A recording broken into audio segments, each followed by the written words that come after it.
We are going to origin की elements बने कैसे। तो यूनिवर्स में हाइड्रोजन और हीलियम मोस्ट अबंडेंट थे और हाई टेम्परेचर पे न्यूक्लियर फ्यूजन रिएक्शन हुई जिससे हार न्यूक्लियस बने, अलग अलग न्यूक्लियस बने, अलग अलग एटम बने, अलग अलग साइज के एटम बने, अलग अलग साइज के एटम बने। न्यूक्लियस है, सराउंडिंग में इलेक्ट्रॉन इकट्ठे होते गए, एटम 1, एटम 2, एटम 3, ऐसे नंबर ऑफ एटम्स बने आफ्टर न्यूक्लियर फ्यूजन रिएक्शन। अब ये जो एटम बने, सोचो जरा, ओवर द 1000 करोड़ ईयर्स कहीं कहीं यूनिवर्स में कूलिंग हुई होगी। कूलिंग होने से ये एटम एक्यूमुलेट होना स्टार्ट हुए होंगे। पहले तो आइसोलेटेड गैसियस एटम होंगे, एक्यूमुलेट होके लिक्विड बने होंगे, और कूलिंग हुई होगी तो सॉलिड बना होगा।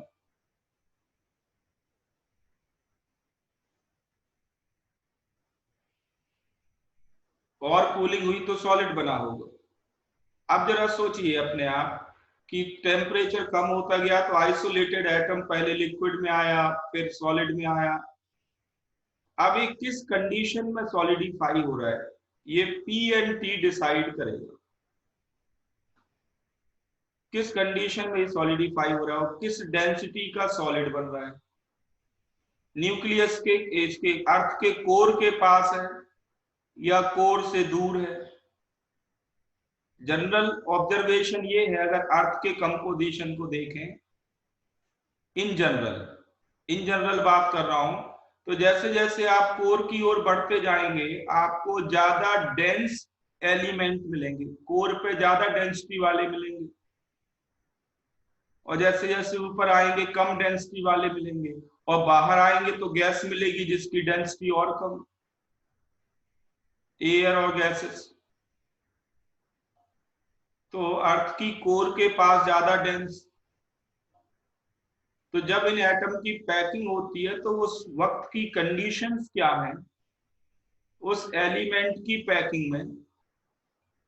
एमएन तो हमने नाम दिया उसको, इंसानों ने नाम दिया एमएन, साइंटिस्ट ने नाम दिया एमएन। ये देखा कि ये पर्टिकुलर मैटर इस तरह का है, इतनी वैरायटी के मिले, उनके अलग अलग नाम रख दिए।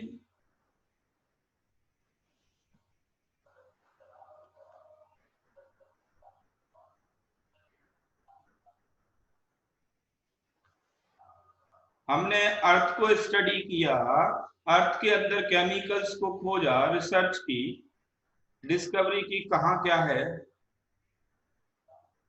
तो हमें कई वैरायटी के पार्टिकल्स मिले, अलग अलग पैकिंग मिली, सॉलिड के स्ट्रक्चर को स्टडी किया।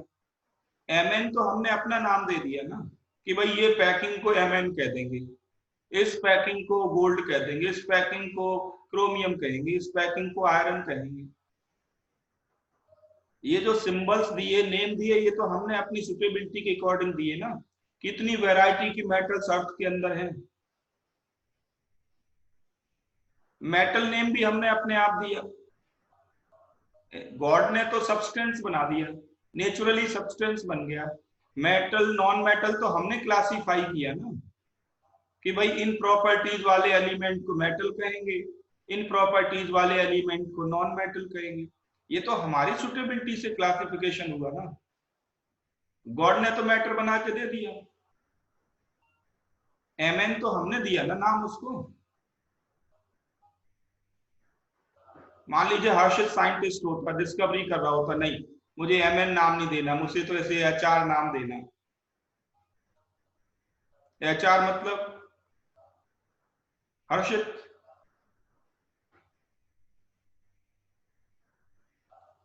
तो आप दे सकते थे, बिल्कुल दे सकते थे, ये गलत नहीं है। आप साइंटिस्ट होते, आपने डिस्कवरी की होती, आपने प्रॉपर्टी पढ़ी होती, सारी एक्सप्लेन की होती, आप अपना नाम दे देते कि भाई ये तो मेरा किया हुआ काम है सारा।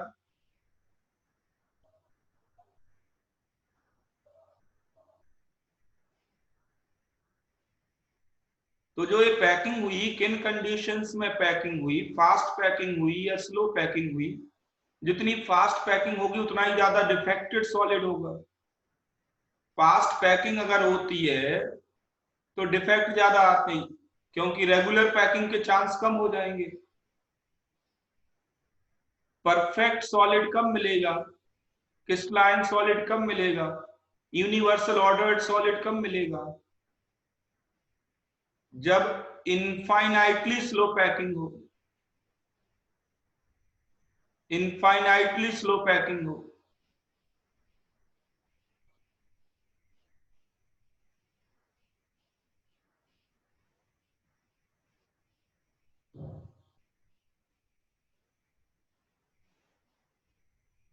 बात समझ में आई? मैं क्या बताना चाह रहा हूं हर्षित, आपको समझ में आया कि नहीं? यस और नो?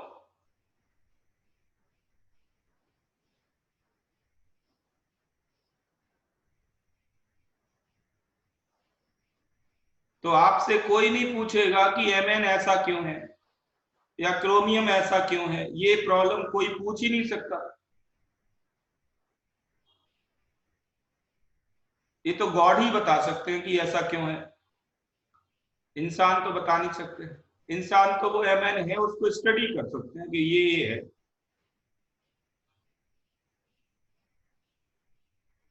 ठीक है, चलो देखो। तो लास्ट क्लास में हमने प्रॉपर्टीज स्टडी की थी। आप ये प्रोफिशिएंसी टेस्ट हर एक क्लास में होंगे छोटे छोटे, आप पिछला पूरा रिवाइज करते रहे। अभी सारी बातें पूछनी नहीं, मैंने 10 क्वेश्चन ही पूछे हैं। एक चीज इसमें रह गई थी 10 क्वेश्चन में, जो मैं आपको रिकॉल कर दूं, इसमें मैंने एक क्वेश्चन इसलिए डाल दिया था। जैसे डी ब्लॉक में जब आप डाउन द ग्रुप जाते हैं तो ऑक्सीडेशन नंबर की स्टेबिलिटी में क्या ट्रेंड आते हैं? पहले मुझे बताओ पी ब्लॉक में क्या होता है, जो कुछ बच्चे पढ़ चुके हैं। पी ब्लॉक में डाउन द ग्रुप कौन सी ऑक्सीडेशन नंबर स्टेबल होती है, लोअर या higher?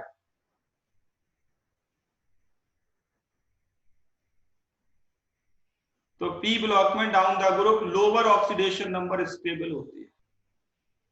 Lower oxidation number stable होती है, और फिनोमिना को क्या कहते हैं? Inert pair effect. Inert pair effect कहते हैं। बट डी ब्लॉक में उल्टा होता है, अपोजिट होता है। Higher oxidation number down the group more stable होती है। Higher oxidation number down the group more stable होती है।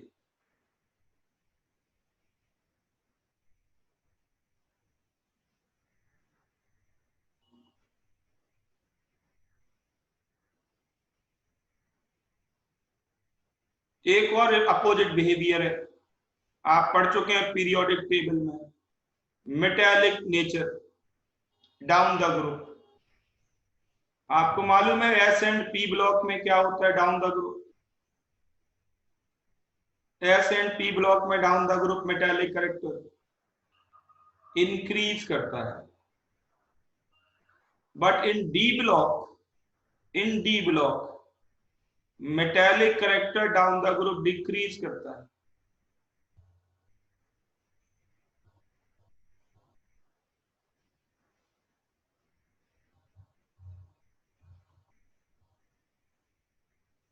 तो मेटालिक करेक्टर भी एस और पी ब्लॉक से उल्टा होता है। तो मैंने आज एक प्रॉब्लम आपसे पूछी थी, वो थी K2Cr2O7 ऑक्सीडेंट है, और क्रोमियम के नीचे आता है मोलिब्डेनम। तो K2MO2O7 भी ऑक्सीडेंट है। ये +6 में है, ये भी +6 में है, दोनों हाईएस्ट में है। ये ऑक्सीडेंट की तरह काम करेंगे क्योंकि रिड्यूस होंगे। मैंने पूछा था इनके which is stronger oxidant, which is stronger oxidant?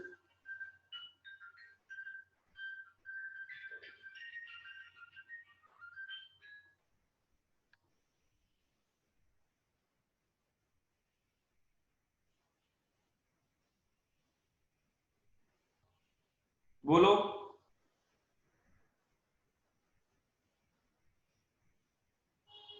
तो देखो down the group higher oxidation number more stable हो रही है। इसका मतलब ये है कि मोलिब्डेनम +6 ऑक्सीडेशन नंबर में ज्यादा स्टेबल है as compared to chromium. Higher oxidation number में मोलिब्डेनम ज्यादा स्टेबल है, मींस इसका रिडक्शन आसान है। K2Cr2O7 का रिडक्शन इजियर है, तो K2Cr2O7 स्ट्रॉन्गर ऑक्सीडेंट होगा।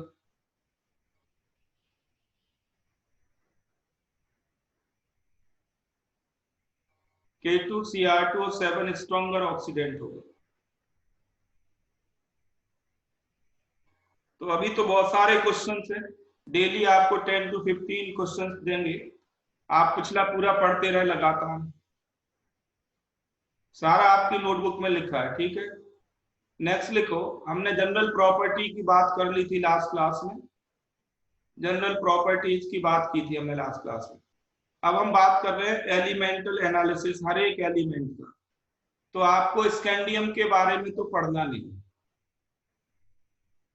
मैं आपको बता चुका हूं लास्ट क्लास में किस किस के बारे में आपको जानना है।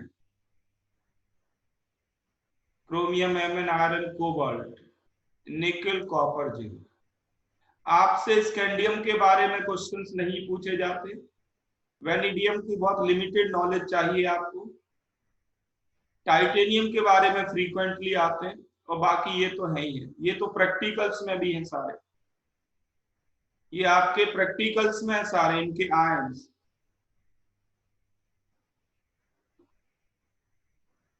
तो आप कहोगे डी ब्लॉक में तो रिएक्शन है ही नहीं जो मैं आपको बताने जा रहा हूं आगे।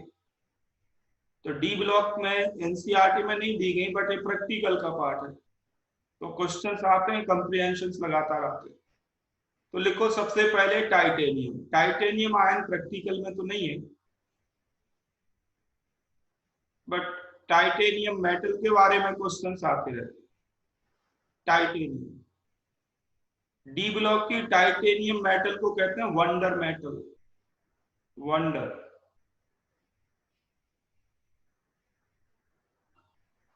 क्या वंडर करते हैं भाई ये मेटल? वंडर मेटल का रीजन ये है अल्टीमेटली कि ये टफ मेटल है, हार्ड मेटल है, हार्ड है बट लाइट।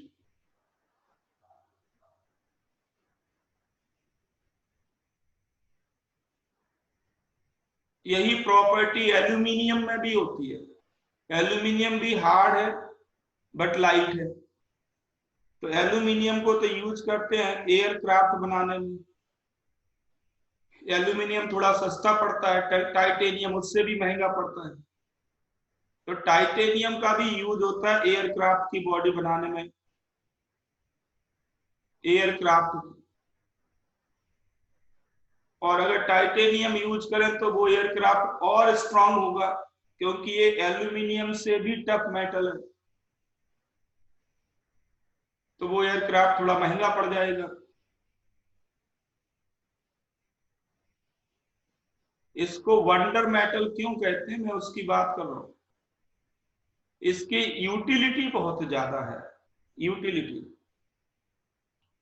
दूसरा इंपॉर्टेंट पॉइंट है कि टाइटेनियम रेजिस्टेंस शो करता है उसकी कोरोजन के लिए, highly resistant to corrosion.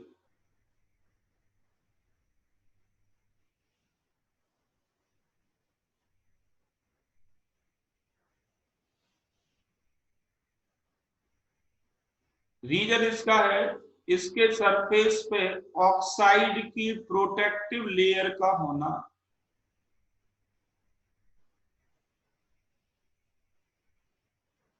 Protective layer का होना, प्रोटेक्टिव लेयर तो एल्यूमिनियम के ऊपर भी होती है। आप पढ़ चुके हैं 13th ग्रुप में कि एल्यूमिनियम के ऊपर प्रोटेक्टिव लेयर होती है ऑक्साइड की। टाइटेनियम के सरफेस पर भी प्रोटेक्टिव लेयर होती है इसके ऑक्साइड की, वो होता है TiO2। ये जो प्रोटेक्टिव लेयर है ये इसको ज्यादा प्रोटेक्ट करते हैं एज कंपेयर टू एल्यूमिनियम। तो इस टाइटेनियम का रेजिस्टेंस हाई होता है टू कोरोजन।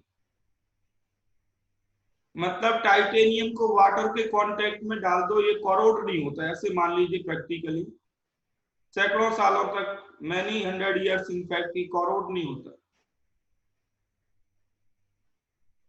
ये है वंडर मेटल। और जब कोरोजन नहीं होगा तो इसका यूज कहाँ कर पाएंगे? इसका यूज करते हैं मेराइन इक्विपमेंट बनाने में, शिप्स बनाने में।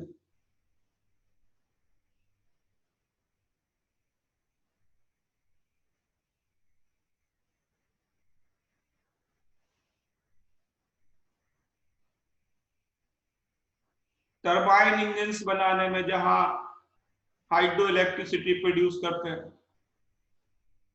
हाइड्रो इलेक्ट्रिक प्लांट्स लाए, हाइडल प्लांट्स, टरबाइन इंजन्स बनाने में।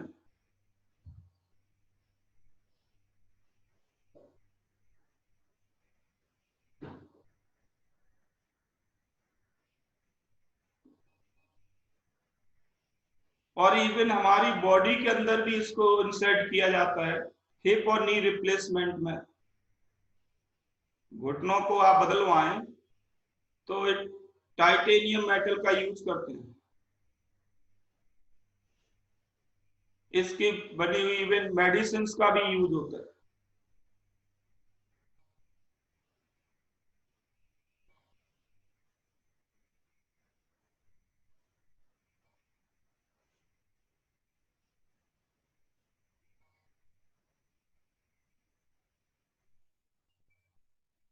तो ये वंडर मेटल क्यों है, मैं इसकी बात कर रहा हूं, यही क्वेश्चंस भी आते रहते हैं। नेक्स्ट पॉइंट है टाइटेनियम का हाई मेल्टिंग पॉइंट।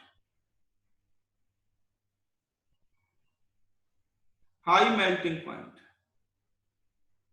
तो टाइटेनियम सॉलिड का हाई मेल्टिंग पॉइंट होता है, इसलिए इसका यूज करते हैं as refractory material.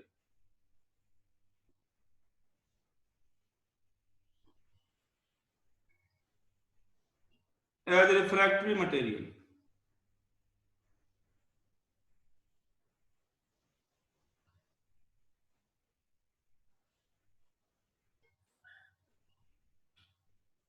Refractory material का मतलब आप जानते हैं ऑलरेडी। रिफ्रैक्टरी मटेरियल का मतलब क्या है? ब्लास्ट फर्नेस की कोटिंग करना। ब्लास्ट फर्नेस की कोटिंग करना।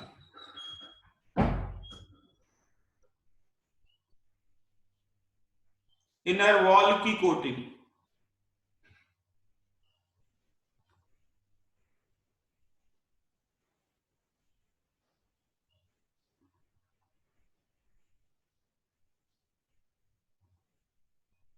ठीक है, तो आप इसके यूजेस देखें, क्या वैरायटी है इसके यूजेस की। तो ये वंडर मेटल है। एक और इंपॉर्टेंट पॉइंट है इसका कि टाइटेनियम के जो इंटरस्टिशियल कंपाउंड्स हैं, टाइटेनियम के इंटरस्टिशियल कंपाउंड नाइट्रोजन के साथ बनता है TiN, बोरॉन के साथ बनता है TiB। आपको मालूम है लास्ट क्लास में आपने लिखा है इंटरस्टिशियल कंपाउंड में कौन से एलिमेंट ट्रैप होते हैं मेटल के लैटिस में? सेकेंड पीरियड के एलिमेंट। तो जो टाइटेनियम नाइट्राइड है, टाइटेनियम बोराइड, ये ट्रैप्ड है टाइटेनियम के लैटिस में। इनको ऐसे ही लिखते हैं TiN TiB, मतलब टाइटेनियम के लैटिस में नाइट्रोजन ट्रैप्ड है, टाइटेनियम के लैटिस में बोरॉन ट्रैप्ड है। ये आपको मालूम है they are harder than titanium metal itself. Metal से ज्यादा हार्ड होते हैं। लास्ट क्लास में प्रॉपर्टी तो आपने लिख ली है, मेटल से ज्यादा हार्ड होते हैं। बट दूसरा इंपॉर्टेंट पॉइंट है, they have more shining than diamond, more brilliance then diamond.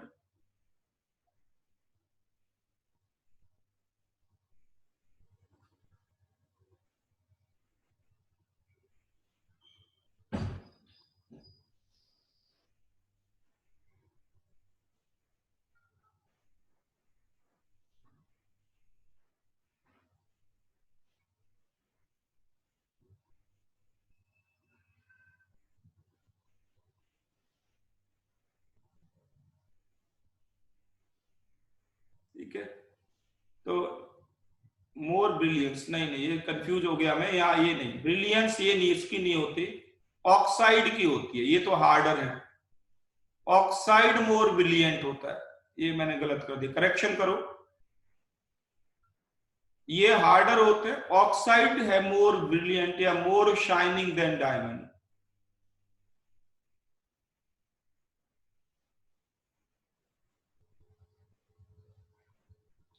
TiO2 oxide,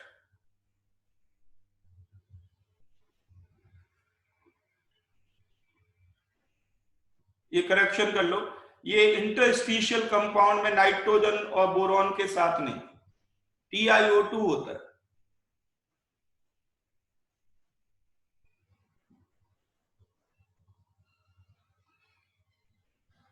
तो आपने देखा है टाइटेनियम के यूजेस कितने ज्यादा हैं, वैरायटी है और इंपॉर्टेंट प्लेसेस पे है, इसलिए इस मेटल का नाम है वंडर मेटल।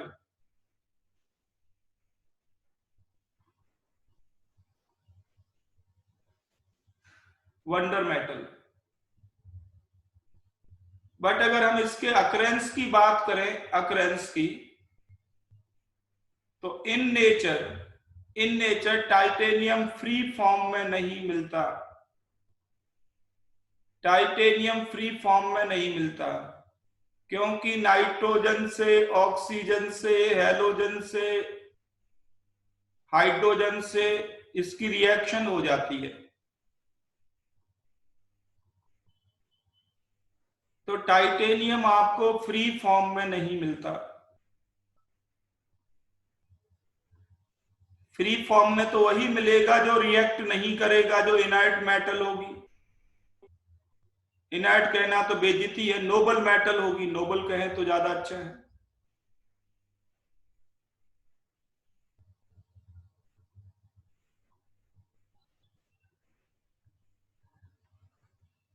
ठीक है, तो टाइटेनियम फ्री फॉर्म में तो मिलता नहीं, तो टाइटेनियम की दो इंपॉर्टेंट ओर्स हैं, और याद नहीं करना, केवल ये 2 ओर्स के नेम याद करना। एक तो है TiO2, TiO2 को कहते हैं रोटायल, TiO2 रोटायल। और दूसरा है, एक वैरायटी है पूरी की पूरी, वो है जैसे कोई मेटल MTiO3, इनको इन जनरल कहते हैं हम टाइटेनेट्स, टाइटेनेट्स कहते हैं, नाम बदलते रहते हैं, जैसे M की जगह अगर आयरन आ गया, M की जगह अगर आयरन आ गया तो इसका नाम है इल्मेनाइट, अगर इसकी जगह कैल्शियम आ गया, CaTiO3 हो गया, कैल्शियम आ गया तो इसको कहते हैं परवॉस्काइट, अगर बेरियम आ गया तो इसको कहते हैं बेरियम टाइटेनेट।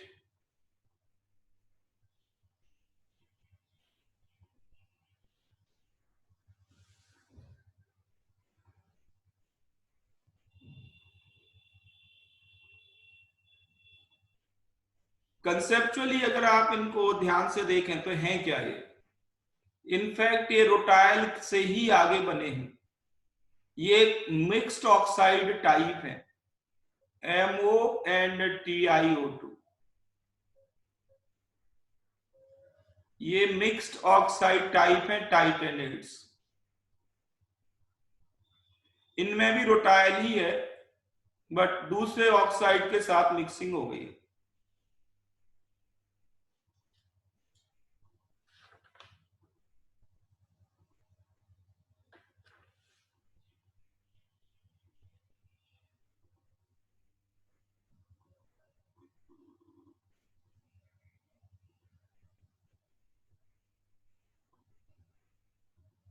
लिख लिया है। अब ये जिन ऑक्साइड के साथ मिक्सिंग हुई उनको देखें, यहां पे है FeO, यहां पे है CaO, यहां पे है BaO, यही है ना, ये तीनों मेटल के ऑक्साइड बेसिक हैं।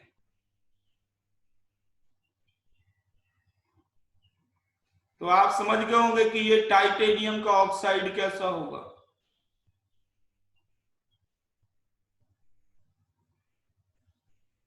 टाइटेनियम का ऑक्साइड रियलिटी में होता है एम्फोटेरिक,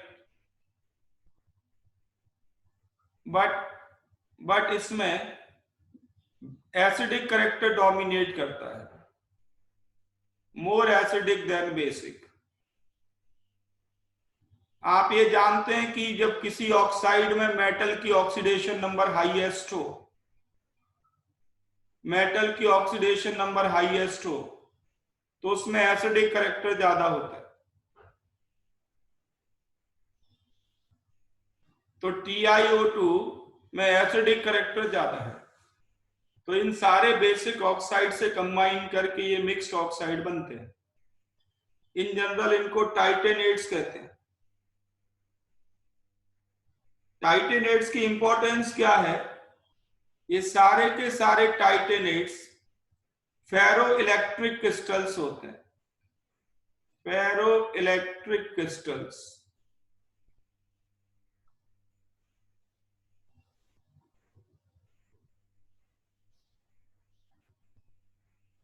फेरो इलेक्ट्रिक सॉलिड है ये। फेरो इलेक्ट्रिक सॉलिड आप फिजिक्स में पढ़ेंगे डिटेल्ड पूरा। मतलब अगर इनको एक्सटर्नल इलेक्ट्रिक फील्ड में रख दें तो इनमें आयंस का पोलराइजेशन हाई लेवल पे होता है, very high polarisation of solid. In fact ions अलग अलग हो जाते हैं सॉलिड के, एक एंड पे कैटायन, दूसरे एंड पे एनायन। तो high polarisation in external electric field.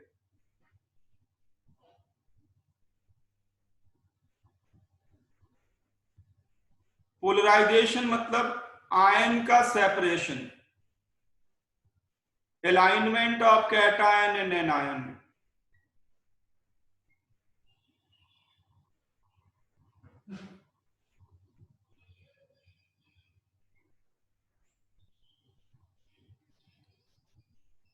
इससे ज्यादा डिटेल आपसे केमिस्ट्री में नहीं पूछा जाएगा फेरो इलेक्ट्रिक क्रिस्टल्स के बारे में।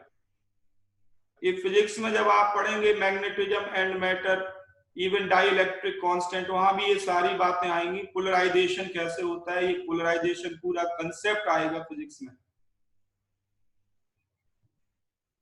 केमिस्ट्री में इससे ज्यादा एक्सपेक्टेड नहीं है। बस इतना ही आपको जानना है कि टाइटेनेट्स की इंपॉर्टेंस क्या है। टाइटेनेट्स होते हैं फेरो इलेक्ट्रिक क्रिस्टल्स। तो मैं बात कर रहा था अकरेंस की। तो टाइटेनियम फ्री फॉर्म में नहीं मिलता, टाइटेनियम फ्री फॉर्म में नहीं मिलता क्योंकि रिएक्ट कर जाता है। ओर्स इसकी इंपॉर्टेंट है दो, रुटाइल और टाइटेनेट्स। ये दो इंपॉर्टेंट ओर्स हैं। रुटाइल सबसे ज्यादा अमाउंट में मिलता है। तो रुटाइल से कैसे एक्सट्रैक्ट करते हैं टाइटेनियम? रुटाइल TiO2 से कैसे एक्सट्रैक्ट कर सकते हैं? तो मेथड का नाम है क्रॉल मेथड। ये नेम भी जेई एडवांस में आया हुआ है, KROLL, क्रॉल मेथड। TiO2 से टाइटेनियम अचीव करना।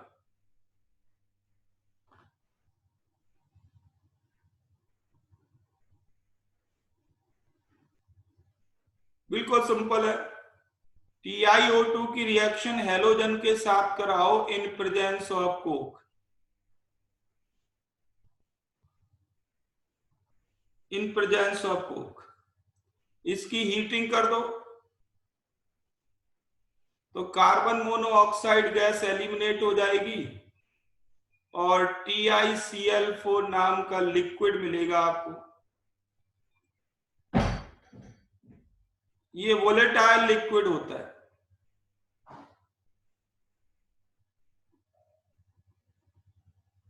वोलेटाइल लिक्विड होता है। तो इस वोलेटाइल लिक्विड को हीट करके, थोड़ा और स्ट्रांगली हीट करके वेपर में कलेक्ट कर लो। अगर कोई इम्प्योरिटी है साथ ही साथ इनफैक्ट, तो भी वो सेपरेट हो जाएगी। कोई सॉलिड इम्प्योरिटी मान लो अटैच्ड है इसके साथ, ये सॉलिड है, तो हम इसको हीट करते हैं, बॉयल करते हैं इनफैक्ट, बॉइलिंग, या इसको कहते हैं फ्रैक्शनल डिस्टिलेशन। तो TiCl4 की वेपर कलेक्ट कर सकते हैं क्योंकि इसका बॉइलिंग पॉइंट कम होता है।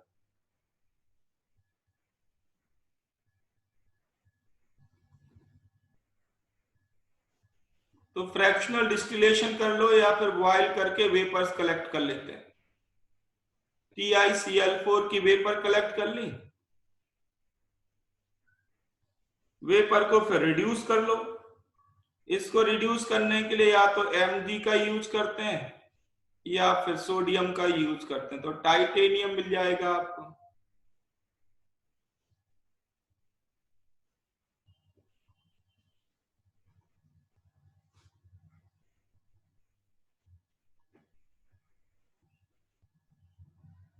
आपको मालूम ही है एस ब्लॉक के एलिमेंट, एस ब्लॉक की मेटल्स रिड्यूसिंग एजेंट होती हैं।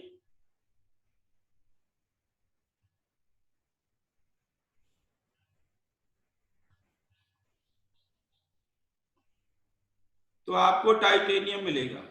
ये जो टाइटेनियम यहाँ पे मिलता है ये हार्ड नहीं होता, ये स्पंजी मास होता है। बिगिनिंग में जो आपको मिलता है इस प्रोसेस से, क्योंकि रिडक्शन हाई टेम्परेचर पे होता है, हाई टेम्परेचर पे, टेम्परेचर याद नहीं करना, फिर भी डाटा ऐसा है कि याद हो सकता है, about 1000 degree Celsius, approximately 1000 degree Celsius. तो स्पंजी मास मिलता है। बट इसकी खासियत ये है कि जैसे ही ये कूल होगा, हार्ड होगा, इसके सरफेस पे ऑक्साइड की प्रोटेक्टिव लेयर बन जाएगी।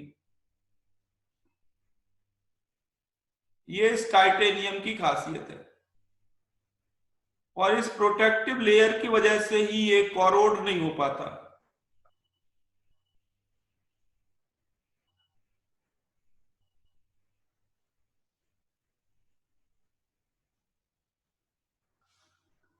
तो ये जो टाइटेनियम आपको मिला इससे, ये इम्प्योर होता है, प्योर नहीं होता।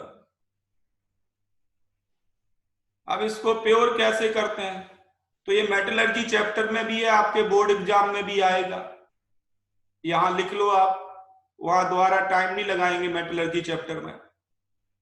टाइटेनियम को प्यूरिफाई करने का मेथड है वान अर्केल मेथड, नाम भी पूछते हैं, एनसीईआरटी में नेम भी दे रखा है मेटलर्जी चैप्टर में,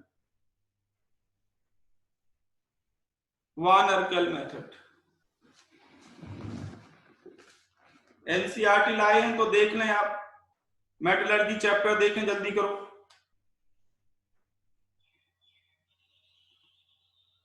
एनसीईआरटी आपके पास है तो मेटलर्जी चैप्टर देखो।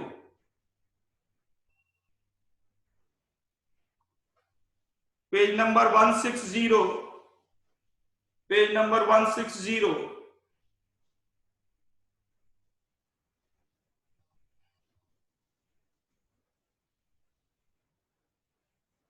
इस पे एक हेडिंग पड़ी है बिल्कुल नीचे, एक तो हेडिंग पड़ी है वेपर फेज रिफाइनिंग।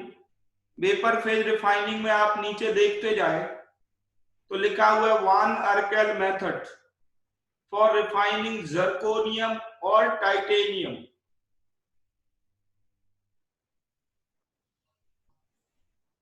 जर्कोनियम और टाइटेनियम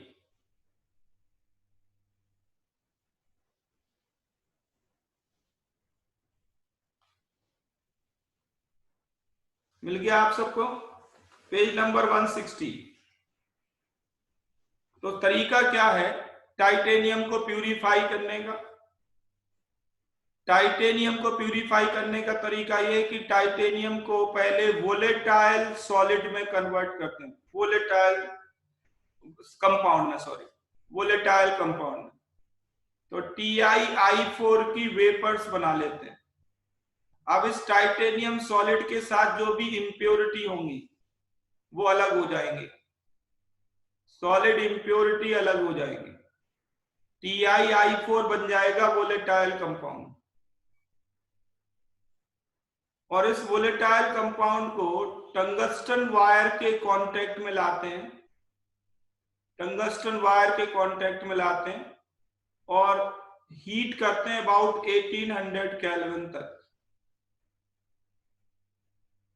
तो ये डिकम्पोज हो जाता है और ये फिर से टाइटेनियम बन जाता है, I2 एलिमिनेट होता है, I2 बाहर चला जाएगा, टंगस्टन वायर पे होगा, आपको यहां से मिलेगी प्योर टाइटेनियम।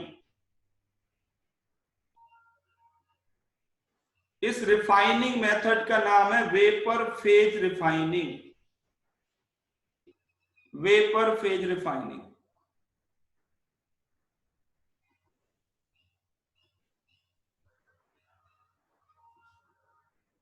ये मेटलर्जी में आपके बोर्ड एग्जाम में भी लिखने को आएगा।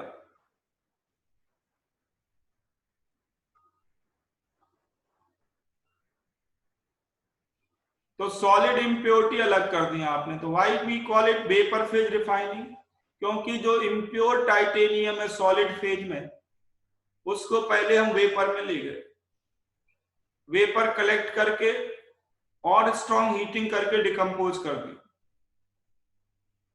तो आपको प्योर टाइटेनियम मिल जाएगा। तो ये है प्योर टाइटेनियम अचीव करने का मेथड। तो टाइटेनियम के बारे में तो इतनी इंफॉर्मेशन आपको होनी चाहिए कि कैसे हम एक्सट्रैक्ट करते हैं टाइटेनियम। इस पे क्वेश्चंस आए हुए हैं जेई में, इतना आपको करना है, इससे ज्यादा नहीं करना। किसी प्राइवेट बुक को पढ़ेंगे तो उसमें और भी ढेरों बातें लिखी होंगी, आपको उनमें बिल्कुल नहीं ट्रैप होना। जितना मैं बता रहा हूं बस ये सफिशिएंट है, इतना ही आप सीख लें तो बहुत कुछ हो जाएगा, सारा ही हो जाएगा। तो मैं आपको मिनिमम से मिनिमम बता रहा हूं। नेक्स्ट लिखो, एक इंपॉर्टेंट कंपाउंड है टाइटेनियम का और है, उसी के बारे में पढ़ना है, TiO2। इसके अलावा और कुछ नहीं करना। टाइटेनियम में TiO2 की इंफॉर्मेशन भी आपको लेनी। TiO2 का नाम आपने लिख ही लिया, ये है रुटाइल, रुटाइल।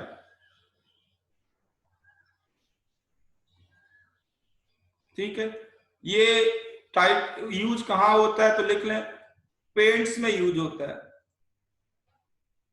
पेंट्स में ये व्हाइट पाउडर है, व्हाइट इनसॉल्युबल पाउडर होता है, in fact it is white insoluble powder.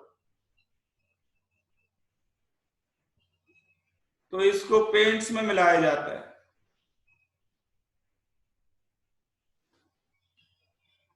इसका रिफ्रैक्टिव इंडेक्स हाई होता है, in fact high refractive index.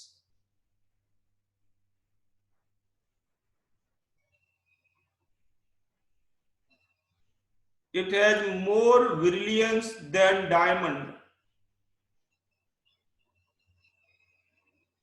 more shining than diamond.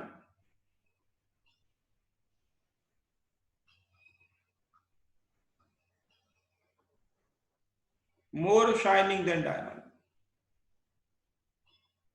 But इसका ज्वेलरी में क्यों यूज नहीं करते, ज्वेलरी क्यों नहीं बनाते इसकी?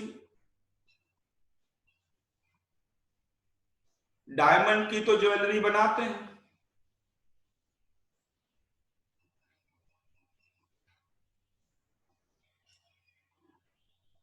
हार्ड नहीं होता, ये हार्ड नहीं होता। डायमंड जैसा हार्ड हो तब ठीक है, ज्वेलरी के काम आ सकता है। It is not a hard substance.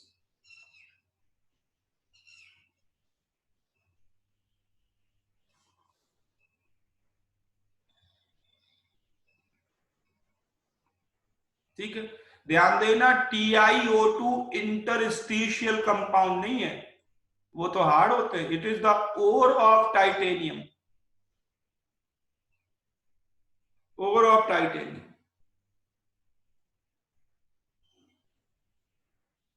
Next point है Ti4+ ion. Ti4+ ion is very small cation.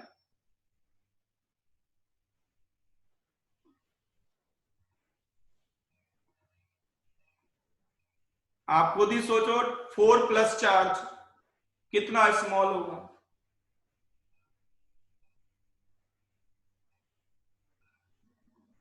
4+4 से तो साइज में ड्रास्टिक डिक्रीज आएगा, और इतनी स्मॉल साइज का आयन वाटर में अगर डाल दें, तो स्टेबल नहीं होता, वाटर में एग्जिस्ट नहीं करता, does not exist in water in aqua space.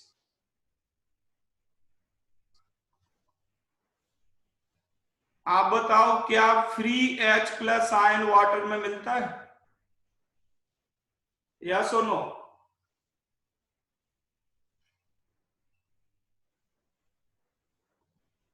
Free H+ water में नहीं मिलता।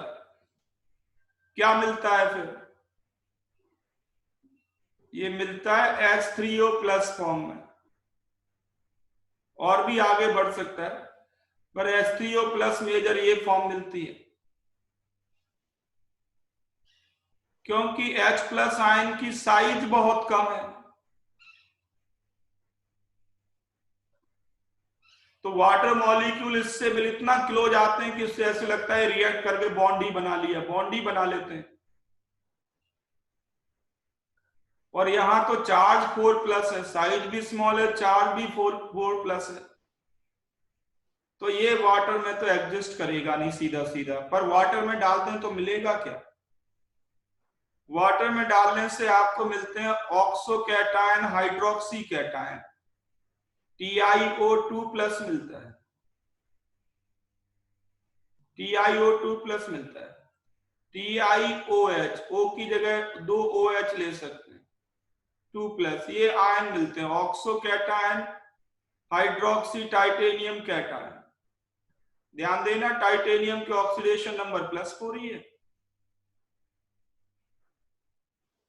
बट ये कैटायन मिलते हैं in acid medium, in acid medium. अगर एल्कलाइन मीडियम कर दिया जाए, एसिड और न्यूट्रल दोनों में मिल सकते हैं, मेनली एसिड मीडियम में, बट अगर एल्कलाइन मीडियम कर दिया जाए तो इस तरह से एग्जिस्ट करता है, TiO2OH होल ट्वाइस 2- फॉर्म में।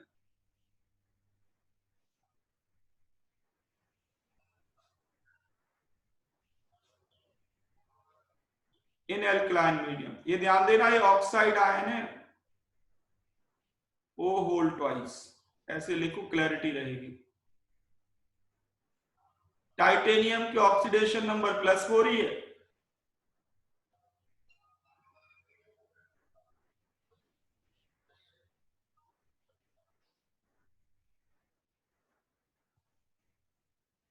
टाइटेनियम की ऑक्सीडेशन नंबर +4 है।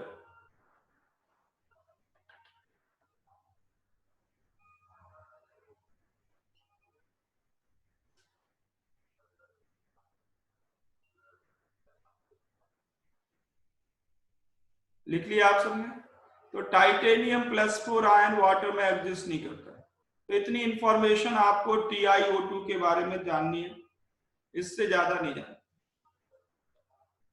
ठीक है? तो ये टाइटेनियम की नॉलेज आप प्रैक्टिस करें, इसके लिए कोई तरीका नहीं है, शॉर्टकट नहीं है, प्रैक्टिस करके इनको याद ही करना है, बट टाइटेनियम आयन आपके प्रैक्टिकल में नहीं है। ये तो बात ही अबाउट टाइटेनियम। दूसरी मेटल है, दूसरा एलिमेंट है नेक्स्ट वेनेडियम।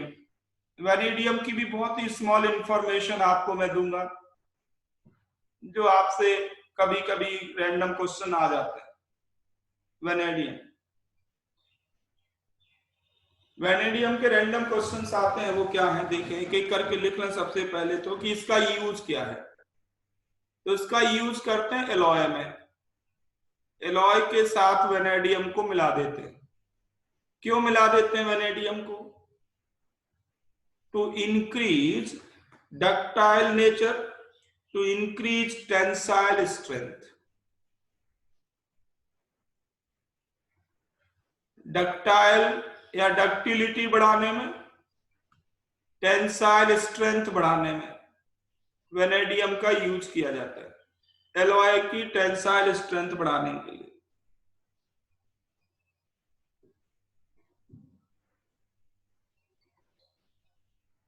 दूसरा इंपॉर्टेंट पॉइंट है इसका एक ऑक्साइड, वो है V2O5। V2O5 ऑक्साइड, ये रेड कलर का ऑक्साइड होता है,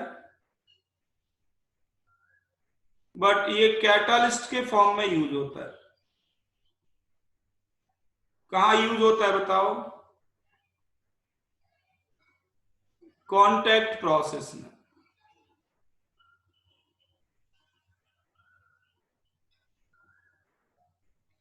कॉन्टैक्ट प्रोसेस में का कैटालिस्ट के फॉर्म में यूज करते हैं।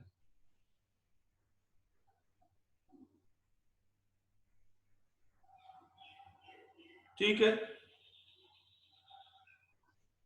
नेक्स्ट पॉइंट है इसमें इसके फ्लोराइड के बारे में। इसके फ्लोराइड का जब पार्शियल हाइड्रोलिसिस करते हैं तो इनर्ट गैस की तरह है, जीनॉन की तरह काम करता है। जैसे इसमें वाटर का 1 मोल डाल दें तो आपको 2 फ्लोरीन बाहर कर देना है।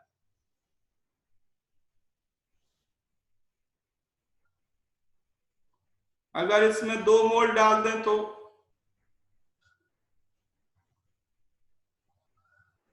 VO2F बन जाएगा। 4 फ्लोरीन बाहर कर देना, 4 फ्लोरीन बाहर कर देना। तो इसके ऑक्सो कैटायन बनते हैं कौन कौन से? जैसे ये है VOF3, तो 3 फ्लोरीन अलग कर दो तो VO3 plus ion oxo cation मिलता है। VO2F से कौन सा ऑक्सो कैटायन बनेगा? 1 फ्लोरीन अलग कर दो, VO2 प्लस भी बनता है। तो VF5 से ये 2 ऑक्सो कैटायन मिलते हैं। VF5 से, VF5 के हाइड्रोलिसिस से ये 2 ऑक्सो कैटायन मिलते हैं। ये ऑक्सो कैटायन के बारे में भी दे रखा है, अगर आपने एनसीईआरटी को एक एक लाइन ध्यान से पढ़ लिया है अब तक। मैंने कहा था सारी प्रॉपर्टी एक एक वर्ड पढ़ेंगे आप।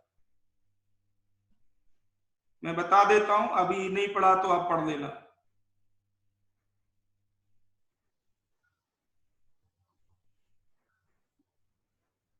पेज नंबर 216, एक टेबल 8.3 आपको बताई थी ऑक्सीडेशन नंबर की।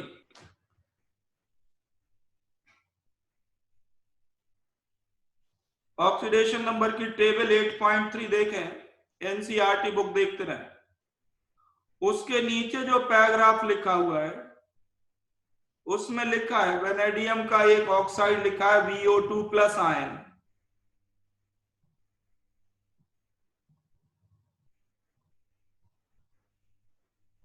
मिल गया आप सबको? एक ही लिखा उन्होंने VO2 प्लस आयन। इसमें वेनेडियम की ऑक्सीडेशन नंबर +5 हो, पर ये बनेगा कहां से? ये बनेगा VF5 के हाइड्रोलिसिस से। ये मैं आपको इसलिए पॉइंट आउट करा रहा हूं कि जब बच्चे नीट का या आईआईटी का पेपर देते हैं उनको लगता है ये तो बाहर से आ गया, जबकि लिखा होता है सब कुछ एनसीईआरटी में।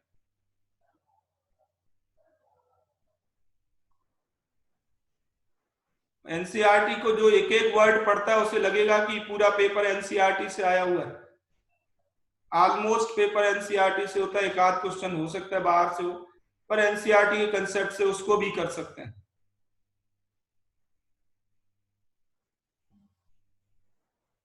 समझ में आ गया आप सबको? तो वेनेडियम के बारे में बस इतनी इंफॉर्मेशन चाहिए, इससे ज्यादा नहीं करना आपको कुछ भी। नेक्स्ट मेटल लिखो क्रोमियम।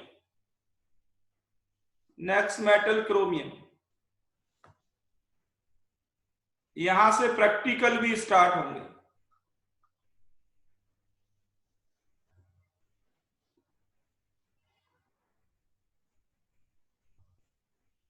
ठीक है, तो क्रोमियम मेटल नेक्स्ट क्लास में स्टार्ट करेंगे।